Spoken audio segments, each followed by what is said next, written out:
Welcome to Bendy Bodies. This is your guest co-host, Jennifer Milner, here with Dr. Linda Bluestein for another episode of this dance-specific series. Today we are so fortunate to be chatting with registered dietitian, nutritionist, and dancer, Kristin Koskinen.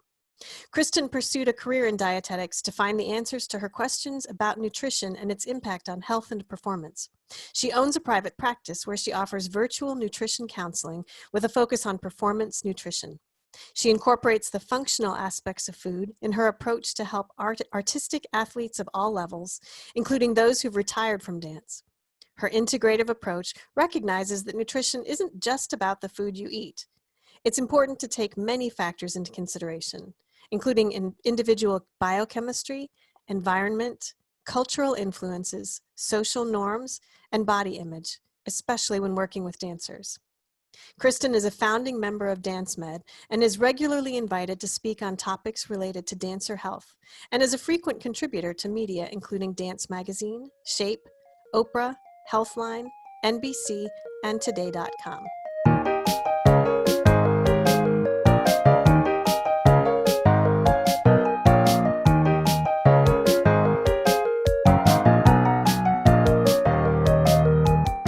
Kristin, welcome to Bendy Bodies.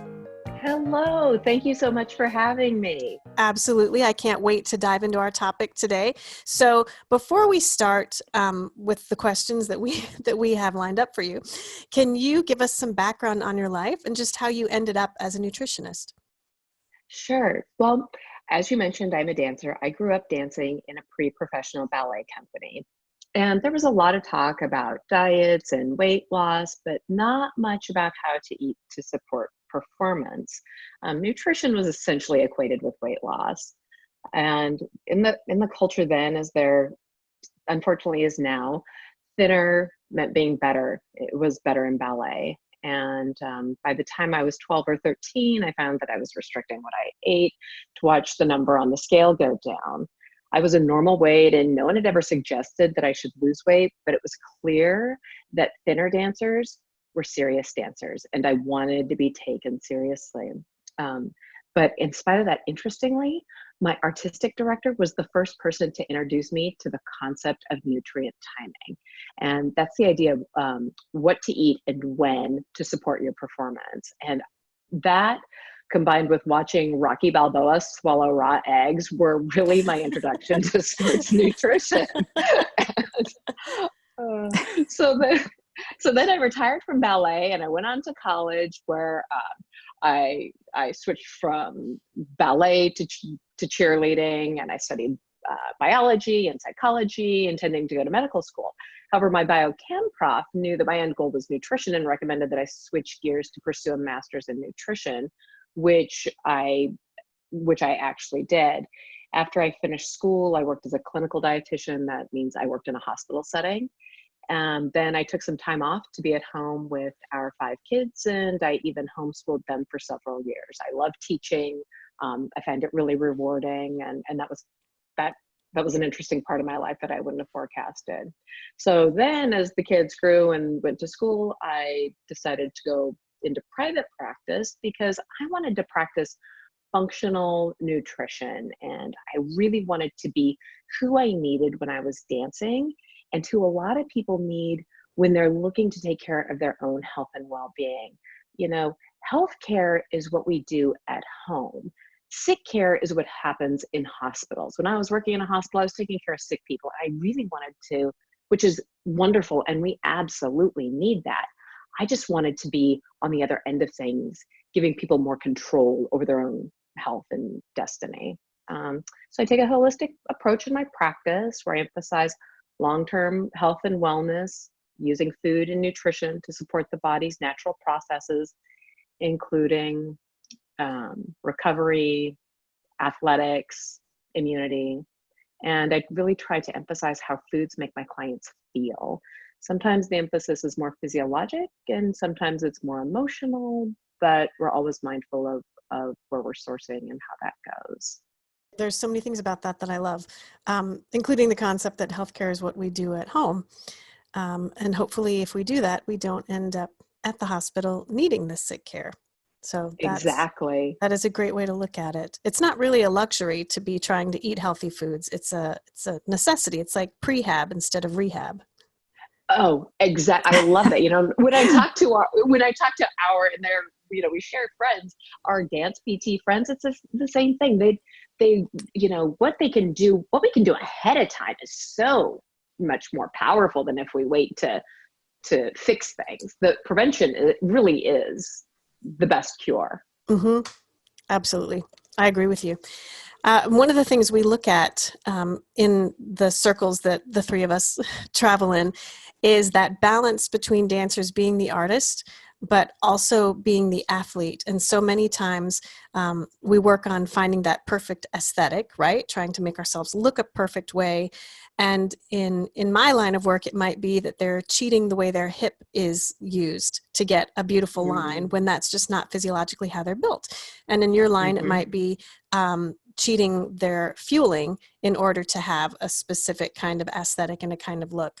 And going beyond that, what are some of the typical mistakes that dancers make in the way that they fuel themselves? Oh, yeah, absolutely. They're artistic athletes. And when we look at we need to look at the psychology of the dancer. And there's this spectrum that we find a dancer falls on in that term. So some really view themselves as artists, and others really embrace the athletic component of dance.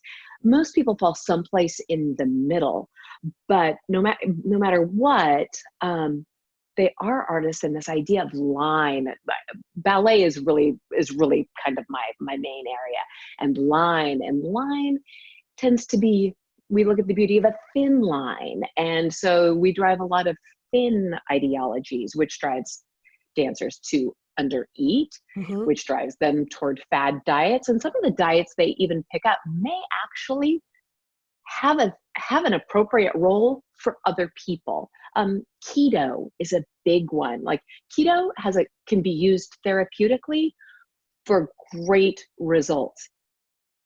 It's not a place that dancers should be. So I think they get caught up in fad diets. They underfuel.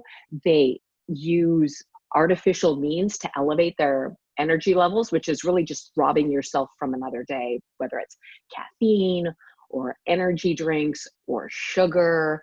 And it just drives things in the wrong direction. And what we want to do, the dance medicine field as a whole is really looking at longevity in dance. We're not looking at the dancer retiring at 18 or 22 or even 30. We're looking at dancers dancing well into their 50s or maybe even 80.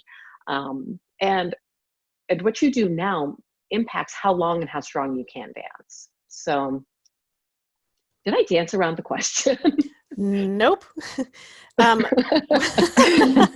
don't think so. Yeah. What I heard was that some of the things that you commonly see are under eating, looking at fad diets, just under fueling in general, and then sort of artificially raising energy levels as well. Right. Is there in this grouping of things that we see a lot, because I see those same things. And I like that you specifically talked about artificially raising energy levels, because a lot of dancers do that, overdosing on coffee or shooting a pixie stick before they have to go on to do snow or whatever. Yeah. But another common thing that I see is just not knowing what and when to eat. Do you see that as a common thing too, that they're not necessarily trying to avoid eating healthy, but they don't know when can I eat a bigger meal, and when should I eat less, and when should I eat this type of, like, when should I eat more fat heavy or protein heavy, and when should I eat healthy carbs? Do you see that kind of thing commonly as well?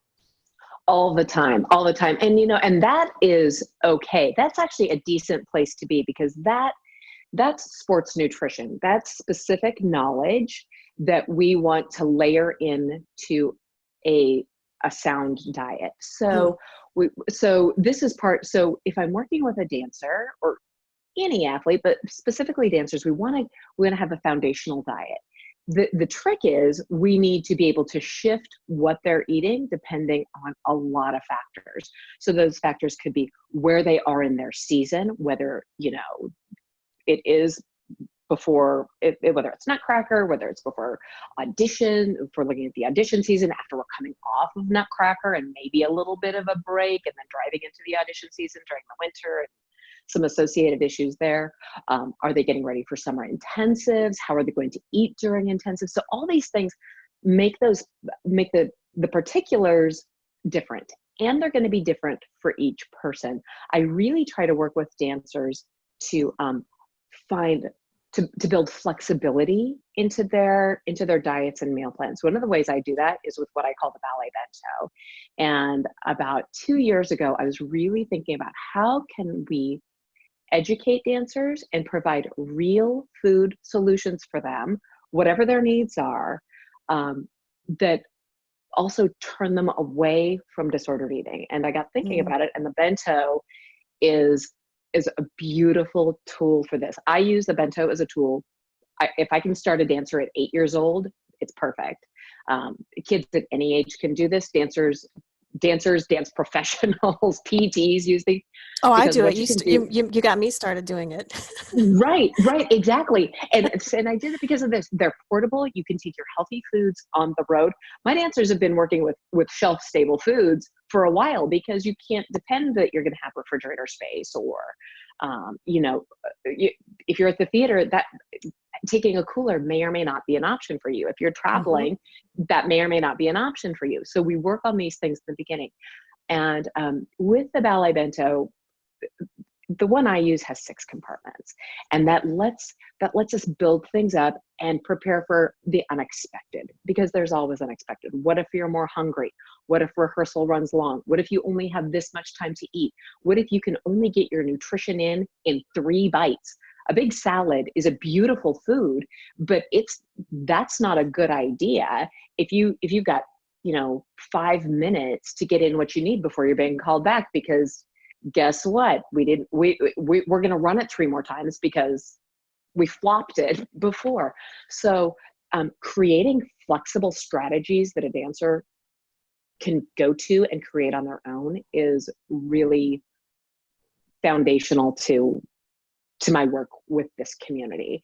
And as it turns out, it works really well with other people too. Now remind me what the question is, because I'm all in the Ballet Bento world.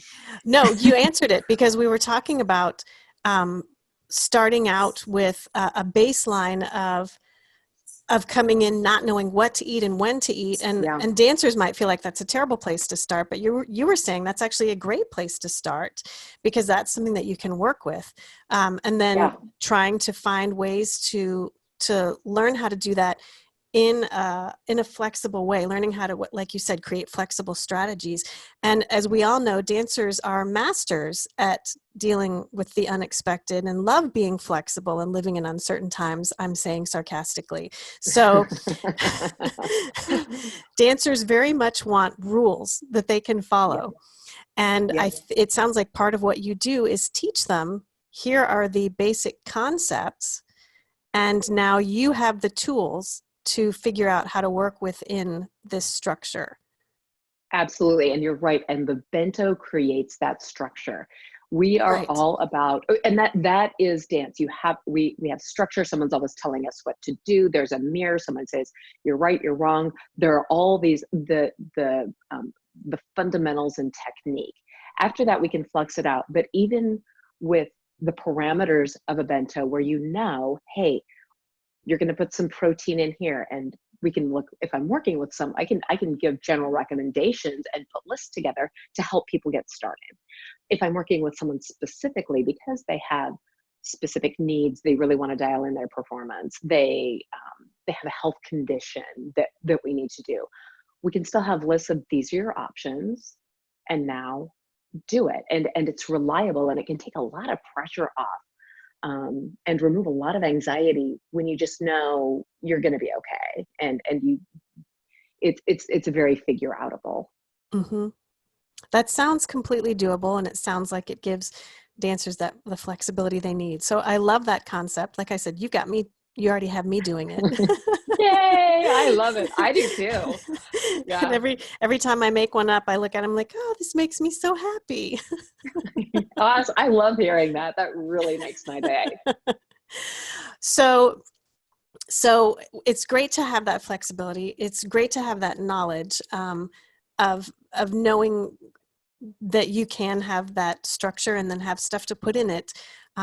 One of the things dancers deal with regularly is that we push ourselves too much and that we're running on fumes. And sometimes we need to think beyond, what do I need to eat in the next 4 hours? Sometimes we need to think, my body is running completely on empty. What are some changes that I need to make to help keep my immune system strong? And especially in today's world, it's even more important than ever to keep that immune system strong. Are there specific nutrients that dancers can focus on to help keep their immune system elevated?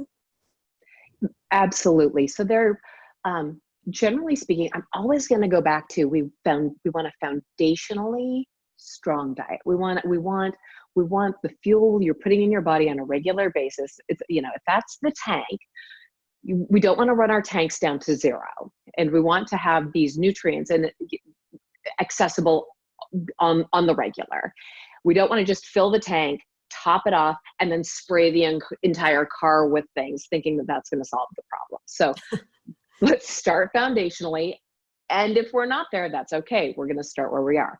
We do know there are certain nutrients that are imperative for immunity. And part of the way we know about the role of specific nutrients and immunity is by looking at undernutrition. And we understand that well when we look at areas impacted by food shortages or famines, or explore nutrition status in developing countries.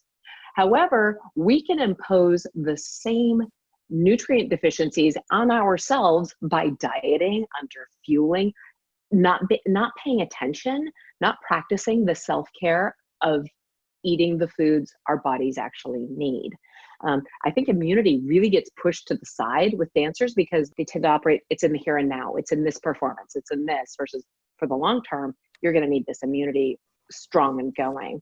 So some of the nutrients of focus we would look at straight away would include vitamins A, vitamin C, vitamin D, vitamin E, selenium, zinc, and then there are a host of plant chemicals that can support immunity as well. But nutrients of focus we're really going to dial in on are those nutrients. They conveniently tend to come packaged in fruits and vegetables. Some of them we may need to supplement or layer in. They also come, some of them may be more reliably available to the body in an animal product. And we would talk about that with dancers too. I know a lot of dancers come to me and they want to have a vegan diet. And when we talk about plant-based, I'd like to clarify this because it's really important, especially with a lot of documentaries we're seeing come out these days. Plant-based doesn't necessarily mean vegan. It means the basis, the foundation of your diet is plants. And you can build other things into it. So it may include some animal products. And for most people, I do recommend that because it can be challenging to have a diet that meets all your needs that's simply plant-based. So for example, zinc, we can find zinc in plant foods like legumes and whole grains, but those kinds of foods also come with a lot of fiber, which is awesome, but it can make it harder for the fiber tends to hold on to the zinc a bit more in the plant, and it can make it less easy for the body to actually access it. Other foods we want to think of when we're looking at the immune system include fermented foods. About 80% of your immune system is stationed in your gut. And how we feed the gut, how we treat the gut influences what we call the microbiota. That's all the microorganisms from parasites and viruses and bacteria. There's a whole host of them that live in your gut. So we want to feed those well, and we also want to take care of the gut tissue. So fermented foods can be very supportive. For the general population, for specific populations, we might not want to use fermented foods. Fiber is generally a good one to support the gut. Vitamin A is found in a lot of plant foods, including, we think of it in yellow and orange foods like carrots and squash and cantaloupe. It can also be in dark leafy greens where the chlorophyll covers the vitamin A. And this is a precursor to vitamin A. It's not active vitamin A. But dark leafy greens are another good source. Mango. You can get vitamin A in its pre-done form, which is going to be, again, it's easier for the body to absorb in liver or egg yolks. Vitamin C, we know, is found in citrus fruits, Brussels sprouts, berries of all kinds. It's really pretty easy to get a hold of in whole food form. Vitamin E, pretty much the same. We find it in seeds and nuts and more fat-based plant foods. And vitamin D is a little bit of an outlier. That our best source tends to be the sun. However, most dancers aren't getting enough sun. It's not readily available in food sources. You can get it in fortified dairy, fortified orange juice. It is present in egg yolk, grass-fed and finished meats will have some, as well as mushrooms that have been exposed to UV light. But a lot of people just aren't eating enough of those foods to meet their immune and function needs. And when we look at, it's important too, when we talk about how much is enough, because that becomes a question. Is it the RDA? I look at the RDA as a starting point. That's what's going to prevent a blatant deficiency. Like blatant deficiency of vitamin D is rickets. A blatant deficiency of vitamin C is scurvy. But when our bodies are under a lot of stress, whether it's emotional stress, like what a lot of people are experiencing now, whether it's physical stress, what we experience when we're dancing, have intense dance schedules and training schedules, or both, the body draws on a lot of these nutrients. So you may need more.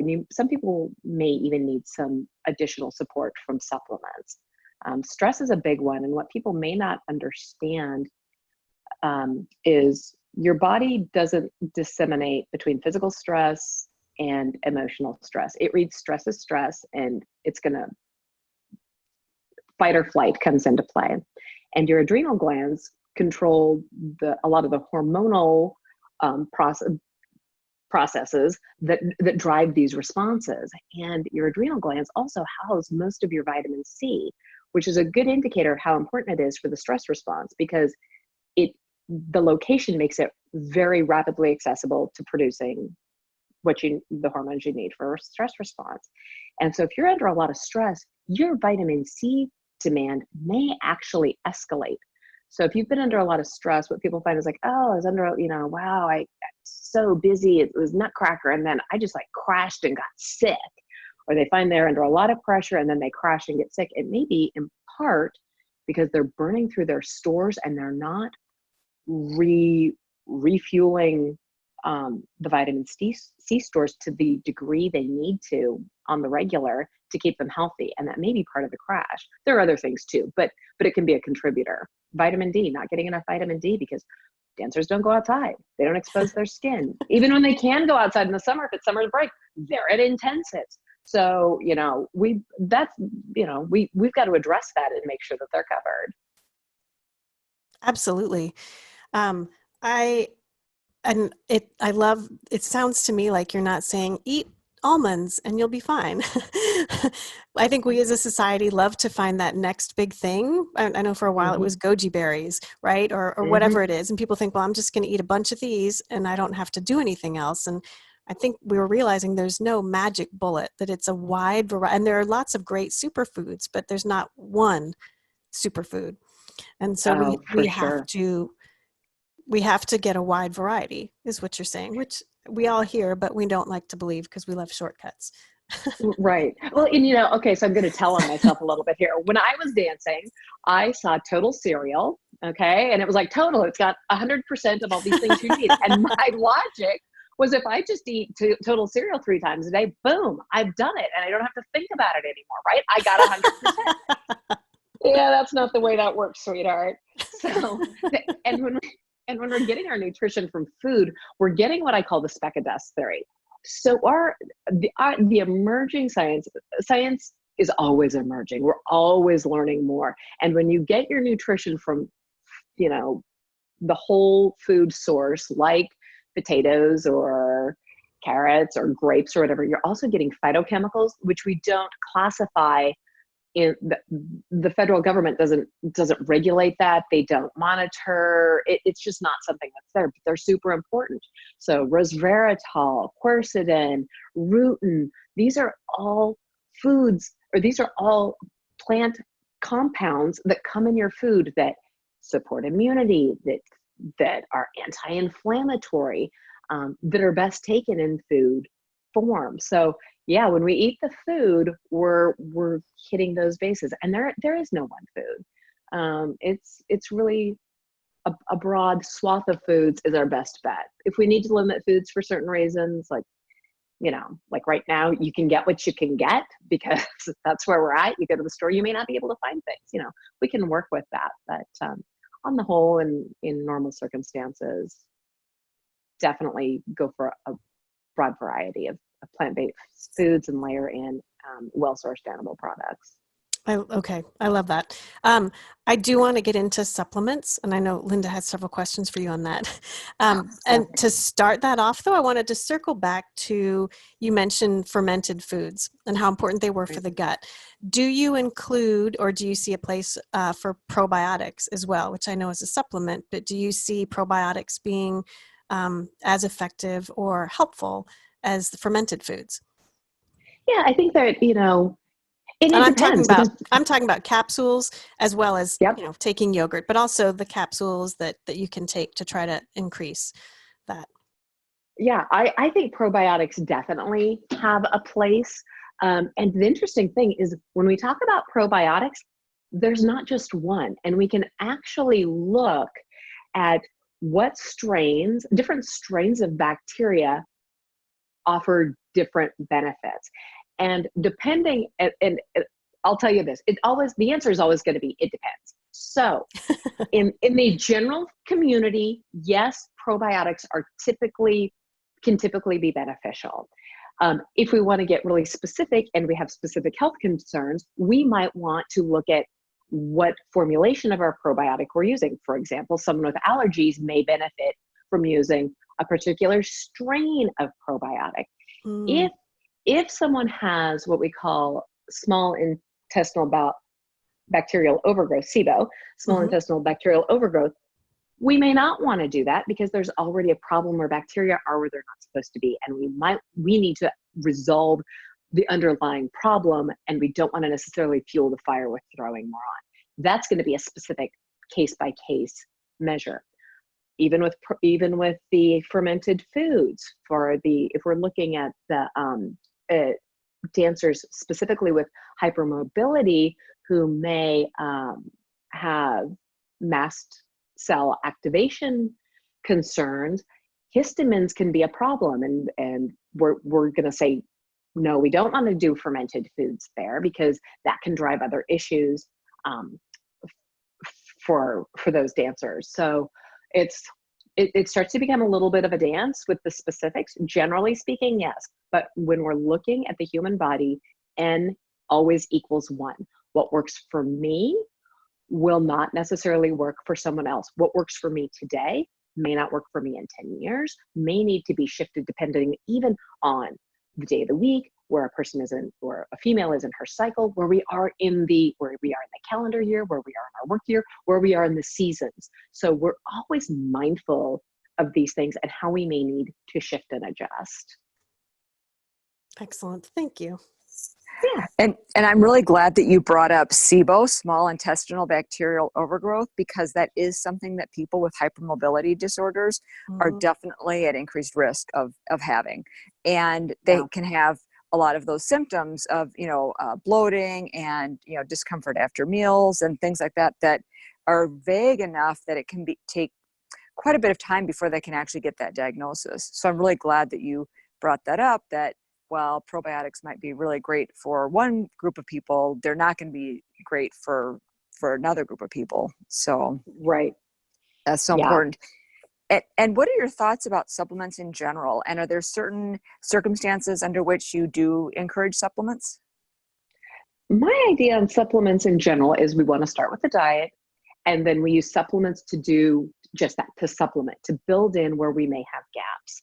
And a lot of people have gaps because of what food is available, increased demand, and their physiologic needs and demands. Our food supply is not, the nutrient density of our food supply is not what it was many years ago. Our bodies have to fight a host of toxins constantly. Our bodies are under attack on the regular, from pesticides, what your neighbor sprays in their yard, the fumes the Marley's putting off. I mean, you know, the crap we're dealing with Wi-Fi, and it's there's a lot for our bodies to deal with. So generally speaking, yeah, I definitely use supplements in my practice. They're not, I don't have a specific formulary, and I don't necessarily think it's appropriate. Even, I'll tell you what, even with the lead time. So I'm not going to lead with someone, particularly a dancer, with a lot of supplements at any one time, because it can give the false sense of security, like, oh, but I'm taking this, so I don't need to pay attention to the diet. But your supplements aren't going to provide the curcuminoids that you get from eating whole turmeric that you put into, you know, the Indian dish that you're enjoying. And so I'm really particular about how, when we bring these into the program, how psychologically the client takes it. So that's part of it. But vitamin D, honestly, I almost across the board, people just aren't getting enough. They spend too much time inside. If people have any sort of issues with liver or kidney or absorbing certain nutrients that support those organs, they can fall short. I always pair vitamin D with vitamin K2 to make sure that the vitamin D goes where we want it and doesn't settle in soft tissues like the arteries and blood vessels. I think a high quality, we'll pause there. Let's talk about high quality. When we're looking at supplements, it's really, really important to take a high quality supplement. What that means is you're getting what you think you're getting. It's not been doctored up with things you don't want or things that can hurt you. It's free of contaminants. It's been stored properly so that the active ingredients are still active when you get them. And and it's efficacious. Like, it's going to do what it's supposed to do because it's been processed properly. So we want to look at high quality supplements. Those typically aren't going to come off the shelf from Target. You are probably going to, your best bet is to consult with your healthcare provider, who will have access to a dispensary, or to get them from a pharmacy. Those are my initial, I recently wrote I have a blog on supplements, like Supplements 101, if listeners want to check that out. And we want to know what's coming in our supplements. Like, I saw a supplement come out with colloidal silver. Now, colloidal silver is antibacterial and antimicrobial. Topically, it can also lead you to having permanently discolored skin. So some of these they're really cute supplements that we're seeing advertised on social media have some things in there with some, you might not anticipate that as a side effect, having your eyes discolored for life. Because someone threw some, and it sounds fancy, right? I mean, but right. But unless you are under the specific care of a healthcare provider who practices functional and integrative and medicine, who understands how to apply that specifically to your case for a limited duration and when to pull it out, don't go there. That's one of the reasons we want to, when we're looking at supplements, they're very thoughtful. We're looking at, it's almost pharmaceutical when you look at it, because the interplay matters. If people say, oh yeah, I heard zinc's great for your immunity, I'm going to start, sloshing down the zinc. Well, that's fine. But if you overdo it, you can end up with a copper deficiency, because copper and zinc compete for absorption. If you end up with a copper deficiency, you're going to have a host of problems, including being immunocompromised. So you've circled around and caused a new problem. So you mentioned you want to be under the guidance of a healthcare professional. So let me ask you really quick on this. Licensed nutritionist, registered dietitian, healthcare coach. There's so much out there on the internet and through social media and people with these titles. How do we differentiate, and how do we know what we're looking for as far as who is really qualified to hand out this kind of information? Right. So what you say matters. So for example, the term doctor, you can go to a doctor who's a doctor of philosophy who you probably don't want, and teaching philosophy in your university. You don't want that person necessarily managing your healthcare. They can be brilliant, but not in the ways you need them to be brilliant. A registered dietitian is a specific designation.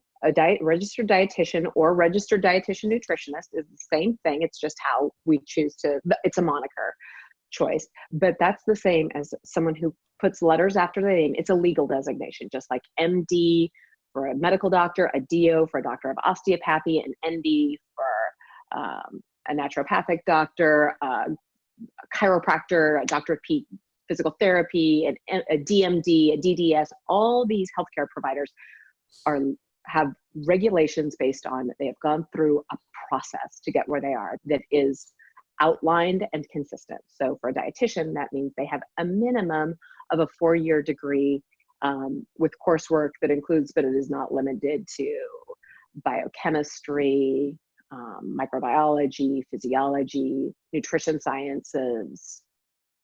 That's a baseline. They also have passed rigorous board exams, and this is, you hear the same for physicians, dentists. All of us have done these things, and then they have continuing education that they're required to do to stay abreast in the field or in the particular area of practice where they are. So my continuing education, every day I am reading medical journals, nutrition out posts, all the things about what I do. And even though I understand school nutrition and how that works, and you'll find dietitians there, I don't practice school dietetics. And I would refer, and if you needed someone like that, I would refer you out. So even within the field, what Linda does as a functional and integrative practitioner, she's going to have a knowledge base about a lot of these things that others won't. Her knowledge about hypermobility and pain management is going to give her a unique perspective that even if you went to another doctor and they can know a lot of things, they may not be able to dial that in. So one, you want to make sure you have a licensed, credentialed practitioner. Then you want to make sure that that practitioner meets the needs you're looking for. We don't want to send our sons to gynecologists necessarily. They might be missing some bases. So that's really important. There is no such thing like, after you have a registered dietetics degree and those qualifications, there are certain programs you can pick up additional certifications. You can have a certification as a diabetes educator, as a sports nutritionist. There are things that you can do, but there is no broadly accepted, nationally accepted, internationally accepted certified nutritionist, I'm saying that in air quotes, or even health coach. A health coach can offer you some great support, but they cannot offer you the kind of background and knowledge and understanding that a dietitian is going to have because of what they bring in and the understanding they have about the body and how people work and why the questions we're going to ask to get to where you are and what approach we're going to take, because it's very layered. So what makes sound is like a simple question. If you ask me a question or I'm looking at someone, I'm running that through, a layer of filters to decide where we want to go next. It's because there is no formulary. There is no, we do this, we prescribe this. That's not the way you can do that, but that's not the way it actually works. I think that this is such an important point, and I'm so glad, Jen, that you asked this question, because I think as you're explaining this, Kristin, it's making me realize too that when people are getting a simple answer or something that sounds too good to be true. I think that's how a lot of people do end up being successful at convincing people to try things that maybe are not in their best interest, because they make it just sound so great. But like you're saying, you're thinking of all of these different scientific things, and the body is so incredibly complicated. And so that's why you don't have like one single answer for everyone that is going to work in every single person every single time, because there's just so many variables that you have to factor into consideration. Absolutely. And, another thing that a dietitian, not all dietitians, but something that a dietitian or a dietitian who works in concert with other health professionals will have access to is different levels of testing. So if we have questions about things, so for it, we can test and not guess. A lot of times we can use a clinical approach, and based on physical signs and symptoms and what you're eating and a number of inputs, we can choose a right direction. But we also have access to these high-level supplements that other people don't have. I'm not, that a multi-level marketing coach isn't going to have available to them. And we're going to be able to test to see, how's this all working and what parameters do we have? And a dietitian is going to work in concert with your other healthcare providers, if it's, when it's appropriate, to make sure we're getting great results. And when we're looking at communities or populations with high level needs or specific needs, we might need to get to that level of complication. And things I would start with a dancer who has hypermobility, is someplace on the hypermobility spectrum. I'm going to start at a much different place than I'm going to start with a dancer who doesn't, including maybe, we might pull out some testing right away to start addressing some of these gut or SIBO or other issues or inflammatory issues to mitigate the process.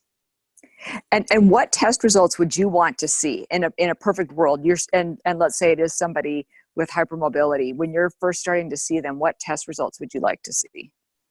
In an ideal world, I'll take all the tests. I want all the data. Give them to me.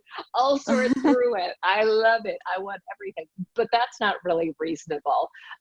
Okay, so for example, even if we're not really talking about thyroid, and that's a little off, but I see clients come to me, adult clients, they're like, oh, everything's fine.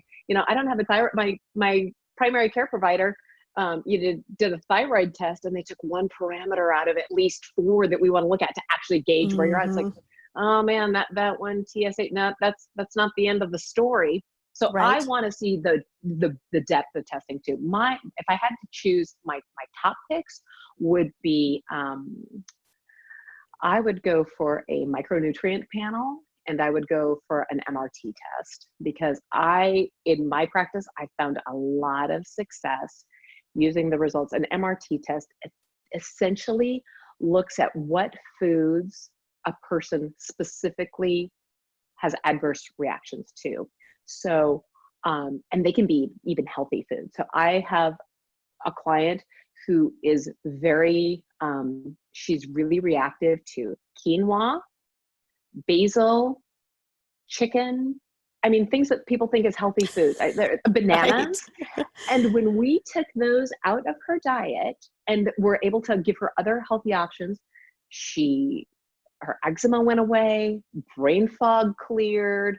We can get some really good results. Everyone's going to respond differently, but when we're looking at connective tissue concerns and we are connective tissue, our gut, when we're looking at the fragility of that, I want to see what can we do to just, celiac disease is a big concern with Ehlers-Danlos and sometimes the ensuing mood issues that we might see from things leaking through the gut and hitting the rest of the body that can impact our mental status. So those would be the ones I would go with first. And that gives, but those two, I get a lot of information. Absolutely. absolutely.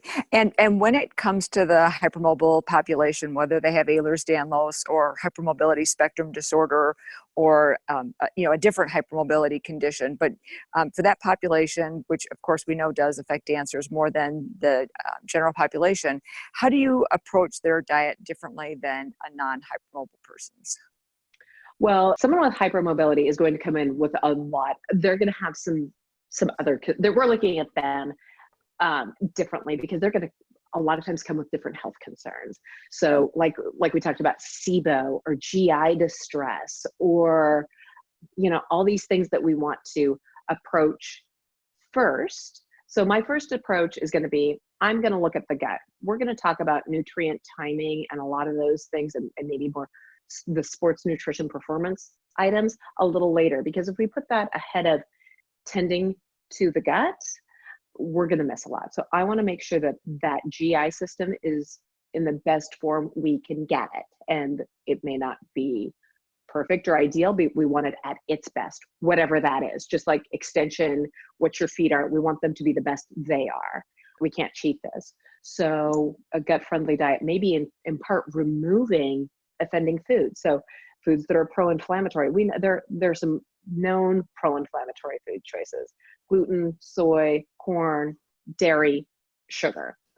A dancer who comes to me with on the hypermobility spectrum, we're going to start off by getting rid of gluten. Why? Because gluten is known to drive zonulin, which drives gaps in the intestine, which can lead to these subsequent inflammatory issues with other food sources. So we're going to pull gluten right away. I don't necessarily do that with every dancer. I am going to do that with my hypermobile dancers because it's just, to me, a no-brainer.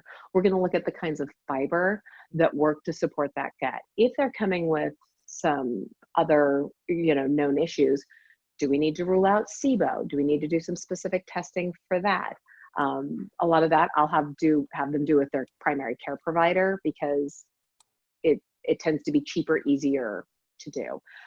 Do they need to maybe go on a low histamine diet temporarily or for the long term based on their concerns? We're going to look at that. Do they respond differently to different kinds of foods? So we talk about apples and onions and grapes as being wonderful foods, high in fiber. They offer quercetin and some of these resveratrol and some of these other phytonutrients we've talked about. But if a dancer's GI is such that it gives them gas distension and bloating, we might want to try what's called a FODMAP diet, which is a temporary thing, but it's a therapeutic approach to pulling some foods out. We'll see how the body responds, and then we'll bring things back in slowly so we can maximize the diversity in their diet. I'm probably going to be really quick to bring in hydrolyzed collagen with someone with a bendier body. Why? Because we know that with elemental nutrients, that means when we break them down to their smallest form, like protein, they are more readily available to the body. Hydrolyzed collagen has been broken down to smaller peptides, which are readily absorbed. And there's some research that even suggests that those peptides, after they're absorbed, indicates that the body needs to actually produce more collagen. So we need collagen to heal the gut and for all the connective tissue. We need it for bone, which is also connective tissue. So I'm going to bring that in. Whether it has a direct response or not, we don't have all the answers. We don't know, but it's not going to hurt. So that's something I would bring in right away. It's a low to no risk outing. That all sounds great. And when it comes to, we talked briefly about mast cell activation syndrome earlier, and also we've talked a little bit, of course, about chronic inflammation. Can you just talk a little bit more about, both of those things and how you've mentioned some foods that can definitely potentially increase inflammation? Are there certain foods that, in terms of mast cell activation syndrome and or inflammation, certain things that can actually improve those things? Yeah, well, with mast cell activation, a lot of it is, with inflammation, a lot of our first approach is removing offenders. So things that drive histamine or that come that actually deliver histamine, we want to pull out. So specific foods would be fermented foods, aged foods like salamis and cheeses, leftovers even. So we want to be really cautious with those in the diet. Foods that are known to be and that have a wealth of historic and scientific evidence as being anti-inflammatory include ginger, cinnamon, garlic. We'd want to be a little careful with that one with certain certain clients that could drive them in the wrong direction. Green tea. Let's see, what else am I thinking of? Resveratrol that comes from grapes and those kinds of things. And so ideally we eat them in the whole food form, but if we can't, because they, other components of the food, they drive inflammation, we can get them in supplement form too, and really actually get a high load of, say, cinnamon or ginger or turmeric, as opposed to eating the food form. And that can be really helpful. There are some studies that are fairly new that show that dosing with around 2,400 milligrams of cinnamon divided over the course of the day can help with menstrual pain. Now, is that all kinds of pain? No. Was it a specific study? Yes. Can we extrapolate that? Yeah. Would I add some cinnamon to the food I'm eating, particularly Ceylon cinnamon, as opposed to Saigon cinnamon, which is what you buy in the grocery store mostly? The Saigon's less expensive. Look for Ceylon. You probably have to order it. Could it offer some benefits? You bet. So I would totally pull those kinds of things in. I don't have a lot of experience with mast cell activation, and I would probably be looking at a colleague to help me out with that. But these are some starting points that we would lead with. I love the tip about the cinnamon. I honestly have never heard that one before. And amongst my patients, the amount of menstrual pain is really, really significant. I mean, this is a problem that's super, super common. So I'm very curious to do a little bit more research on that myself, because that sounds really intriguing. Yeah. So, and low interesting. risk. Sure. Yeah, and we know about and ginger the same thing. And here's the thing too, when we look at a lot of these foods, what's important to know, and this is again why working with a healthcare practitioner can be super helpful, is it's like, well, I tried the cinnamon. We also know it can help with blood sugar control. So it's like, in a particular patient, I may not want to give them that if they tend toward hypoglycemia, right? So we talk about this now, but if someone else says, oh yeah, I'm going to do all the cinnamon, it could drive them in a wrong direction. And we might want to time the cinnamon when they're taking it to make sure that they don't crash in the middle of class or performance. So these are the things we layer in. But these are sometimes where we need to hit a threshold dose. And what we do, it's not a one and done. So these are things that might take, just like a lot of pharmacologic products take up to 6 weeks to hit a threshold and to actually be effective. It can be the same with your food, nutrition, or even supplements. Sometimes you'll see results, almost immediately. Sometimes it may take time to actually, reveal its beautiful self. Mm-hmm. And you really are explained to us so well and so thoroughly the nuances to this and why it's so important to work with a nutritionist if you possibly can, rather than doing your own research, which is always going to be geared, towards the general public. So this is such great information. And how would you recommend that people find a nutritionist that can specifically address their needs as a dancer, or their needs as somebody with hypermobility, or any other specific populations like that?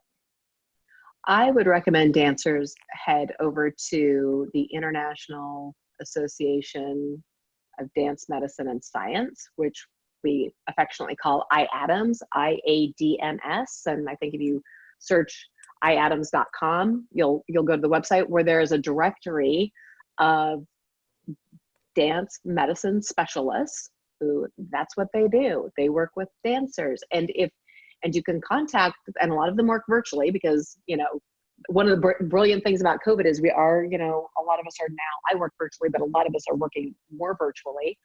You can contact any number of people. And if someone doesn't have the answer or can't help you, perhaps because their state licensure doesn't go over your state line, they can refer you to someone else. And this network is incredibly valuable because I refer people all the time to physical therapists or,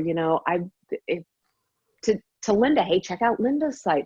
There's a wealth of information and a wealth of skill and knowledge that these people are delighted and passionate. This is how we stay involved with the dance world, even if whether we're dancing anymore or not. Yes, and it's such a collaborative group, and I really just love that about it. All three of us being members, of course, and being very actively involved. Yeah. So and we've seen it. Yeah. Absolutely. Yeah, for sure. Okay, great. And then what about, do we just want to maybe hit on just a couple more things here and we'll be wrapping up? Are there areas of nutrition that you hope to see more research on in the future? Oh, so many. And things are moving ahead so quickly. And some of the things we're seeing now, like even how collagen and soft tissue and all these things. And sometimes it just takes time for things to reveal. But it's exciting. I think what I'd really like to see on the nutrition front is getting the information we already have to dancers now. And sometimes our best gateway to the dancers are the people who love them and teach them and look after them. Dance parents, choreographers, artistic directors, teachers, the people who coordinate RDA, the Ballet Alliance, the people who take care of dancers and bring them together and provide education for them. And if we could make nutrition and give them the tools and the knowledge so they can make good decisions, if we could get that to dancers at any stage of the game, not just premier companies like, New York City Ballet or Miami or any of these, but if we could get this to dancers early on, we would give them such a leg up in their careers and in their lives. Like these are skills that will last with them, just like the skills we learn in dance that, that shape us. These things can shape people to have better lives. Absolutely. Yeah, me too. And is there anything else that we didn't ask you about that you'd like to add? And if you can make sure to let people know where to find you.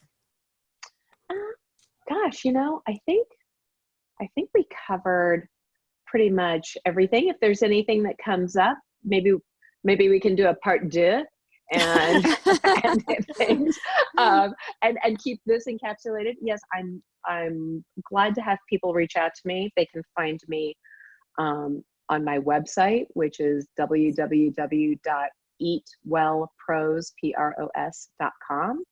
You can find me on Instagram at my name, which is Kristin, Kristin _Koskinen, KOSKINEN _RDN. You can find me on Facebook. I'm not there quite so much. Or you can email me directly, and my email is Kristin, KRISTIN, at eatwellpros, EATWELLPROS.com. Wonderful. Well, it's been such a pleasure speaking with you today, and it's been so great to have Jennifer Milner, my guest co-host, on the show again today as well. This has been so informative and is going to benefit so many people. It's so empowering for people to realize that there are things that they really can do to improve their health while they're dancing, in their life post-dance. And, they can really just improve their quality of life so much from all this information. So thank you so much, Kristin. Thank you so much for coming. You know what? Before I leave, I will leave with this for some quick resources available to dancers. And at the time of our recording, when we're in the midst of COVID-19, some things that I have, and this could change depending on when you're listening, but as of March 28th. I have an article in Dance Magazine that talks about the way dancers can use shelf-stable foods to create meals and address nutrients, some of which we spoke about today. So zinc, vitamin A, vitamin C, that kind of thing. I would direct them to Dance Magazine to read that. On my Instagram account, I have links to a couple dance-specific handouts that I make available to dancers. One includes shelf-stable recipes that help support the dancer through this, and almost all of them, I actually made it so I think all of them are gluten-free. So for the populations who are looking for that, they can have that, as well as some grab-and-go snacks for once we're through all of this and we're back in the studio, things that dancers can put together and start to put in their bentos. So I encourage them to go check out those resources. That's awesome. Yeah. Yes, that's all fabulous. So wonderful. I'm so glad that you mentioned those, because people are definitely going to want to look at those resources as well. So, well, great. Well, you've been such a great guest today, Kristin, and thank you again, Jennifer. And you all have been listening to Bendy Bodies with the Hypermobility MD. And today our guest has been Kristin Koskinen, registered dietitian and nutritionist, and my guest co-host has been Jennifer Milner. It's been so fabulous having both of you here. Thank you so much for having me. It's been a great time. Thank you. Absolutely. Please go to bendybodies.org for links to all the episodes and to access the show notes. If you enjoyed this podcast, please share, leave a review, and consider rating us 5 stars. Don't forget to subscribe so you will be notified of all new episodes. Feedback is greatly appreciated and can be emailed to bendybodiespodcast@gmail.com. Go to hypermobilitymd.com to sign up for my newsletter. My guest co-host, Jennifer Milner, can be reached at jennifer@jennifer-milner.com. That's MILNER. Thank you to Rhett Gill for production and sound editing, to Andrew Savino for composing our original music, and to Jennifer Arsenault for designing the Bendy Bodies website and cover artwork. This podcast is for informational purposes only and is not a substitute for medical advice. Please see your own medical team prior to making any changes to your health care. Thanks for tuning in, and we'll see you next time on Bendy Bodies with the Hypermobility MD.